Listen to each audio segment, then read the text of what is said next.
Yo tengo el gusto de saludar y presentar en Origen Informativo a la diputada local por el puerto de Manzanillo, Andrea Naranjo Alcaraz. Andrea, un gusto tenerte en los estudios de Origen Informativo. ¿Cómo estás? Buenos días. ¿Qué tal, Julio? Con el gusto de saludarte a ti y a todas las personas que en este día nos están siguiendo a través de las redes sociales. Muy contenta de poder platicar con ustedes sobre lo que hemos estado haciendo en el Congreso del Estado.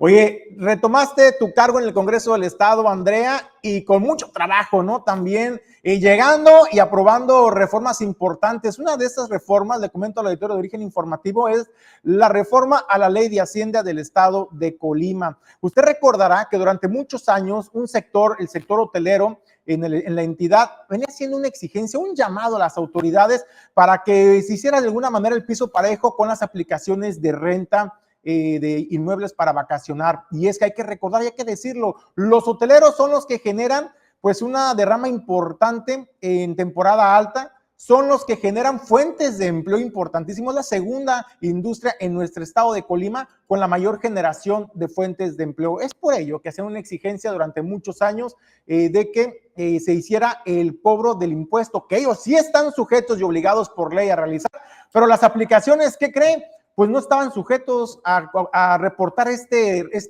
impuesto del 3% al hospedaje a las autoridades. Sin embargo, Andrea, el Congreso del Estado observó este tema y ya le puso ojo y ya le echó pluma. A ver, platícanos cómo fue que se dio esta aprobación de este 3%, que ya se entere ahora sí al Congreso del Estado, y a quién se lo estaban enterando antes entonces.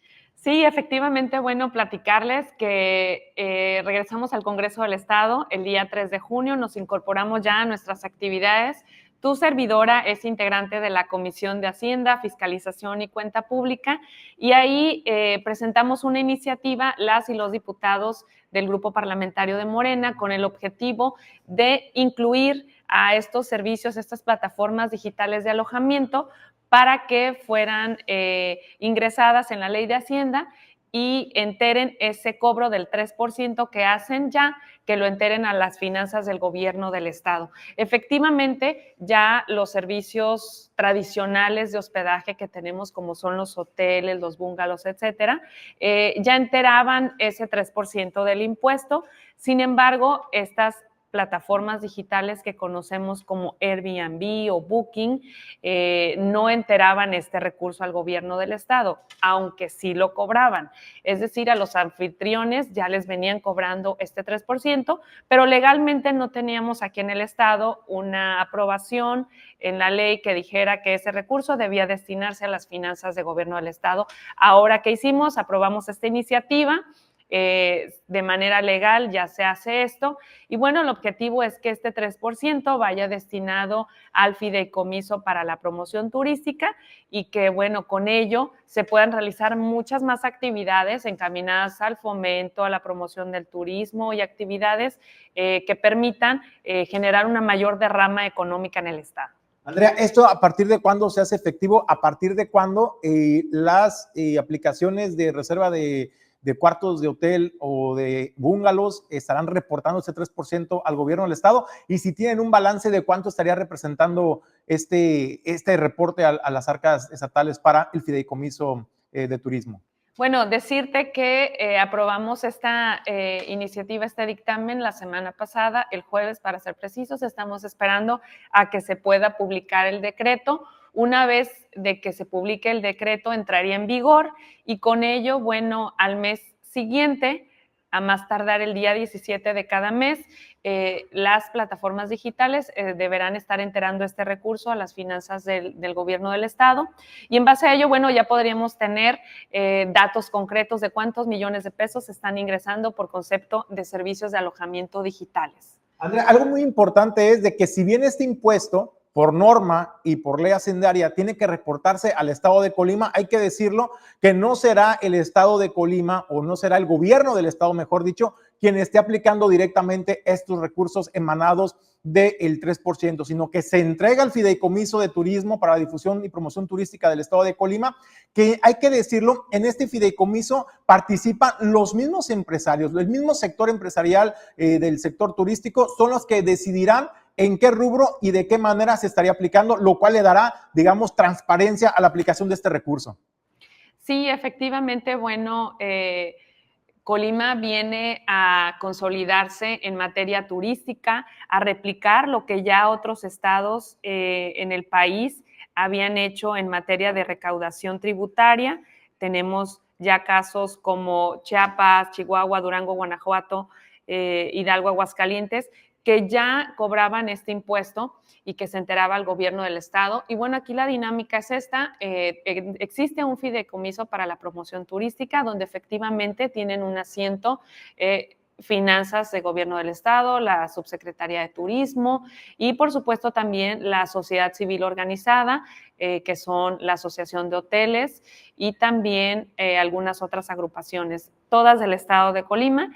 Y en ese fideicomiso tienen opinión respecto a qué política pública se va a implementar y a dónde se va a destinar ese recurso, pero sí o sí encaminado al tema de la promoción turística.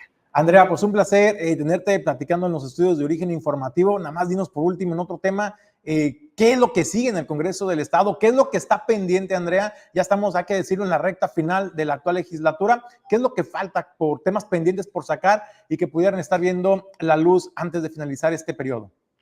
Efectivamente, bueno, agradecida de que nos hagas esta pregunta. Es muy importante informar a las y los manzanillenses que hay varios temas pendientes.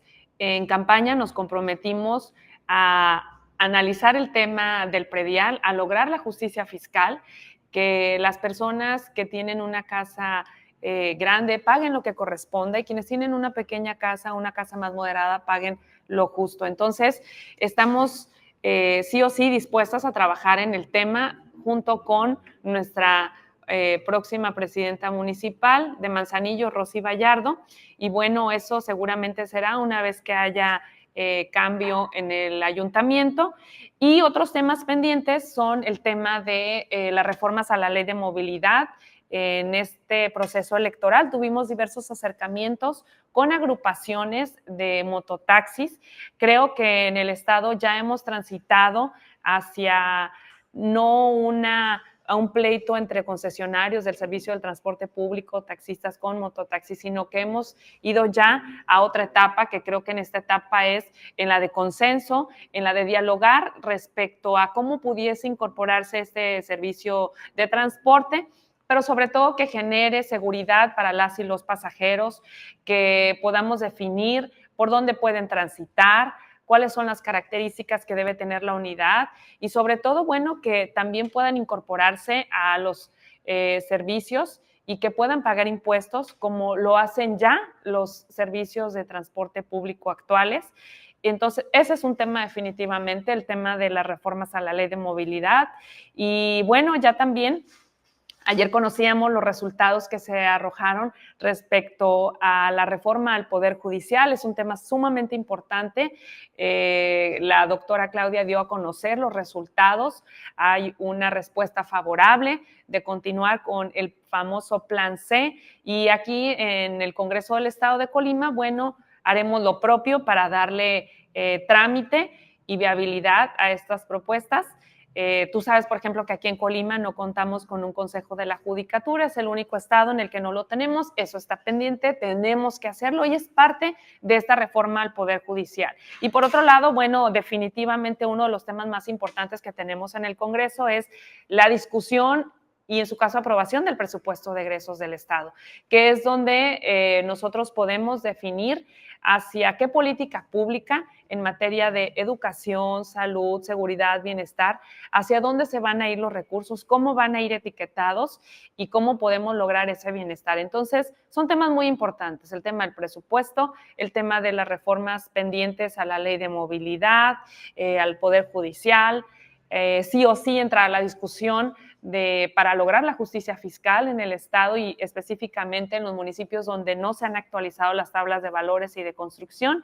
Y bueno, oye, Andrea, muchísimos temas. Oye, son muchos temas, pero temas realmente torales, temas que le dan estructura al funcionamiento de la operatividad estatal y los municipales en el tema, por ejemplo, de los prediales que tanto impactan el bolsillo de muchas familias en el estado de Colima. también el tema de movilidad, es un tema de seguridad, Andrea, también, y es un tema, hay que decirlo, mis respetos a la actual legislatura, que le está entrando, y lo voy a decir de manera valiente, cuando es un tema que durante muchísimos años, Andrea, las legislaturas y las autoridades estatales estuvieron pateando el bote, y hoy tenemos ya un problema que qué bueno que ahora tengamos representantes en el Congreso del Estado responsables que dicen, no nos achicamos ante el problema, ante el reto que nos dejaron, y tenemos que empezar a darle un orden al tema de las mototaxis. Me parece que es un tema toral, en tema también sobre todo de seguridad. Vamos a ver cómo trasciende el tema, el diálogo, qué bueno que ya se dio el diálogo con todas las partes involucradas, los taxistas, mototaxistas y el transporte urbano, porque como bien lo comentas, Andrea, no es un tema de beneficiar a uno o a otro sector, es un tema de cómo todos pueden subsistir, porque todos son importantes en la oferta que cada uno representa al sector al que va enfocado. Entonces, me parece que se están conciliando las diferencias y próximamente podremos contar con una reforma a la ley de movilidad adecuada a nuestros tiempos. Sí, efectivamente, creo que estamos en una nueva etapa, en una etapa de consenso, y a las personas lo que más les interesa es que puedan tener un trayecto seguro, que puedan ser trasladadas a su destino y que las tarifas sean accesibles. Entonces, ¿qué es lo que tenemos que hacer desde el Congreso del Estado? Definitivamente reformar, modernizar las leyes que se adapten a las necesidades actuales de la población, y en esa parte ahí estaremos. Muy bien. Andrea, agradecerte la oportunidad de platicar esta mañana en Origen 360. Muchísimas gracias, Julio, a ti por la oportunidad y que tengan un excelente día. Bueno, pues ahí está la diputada local Andrea Naranjo por el distrito 14, esto con el puerto de Manzanillo, pero es diputada en el estado de Colima. Temas importantes que se estarán resolviendo antes de concluir la actual legislatura.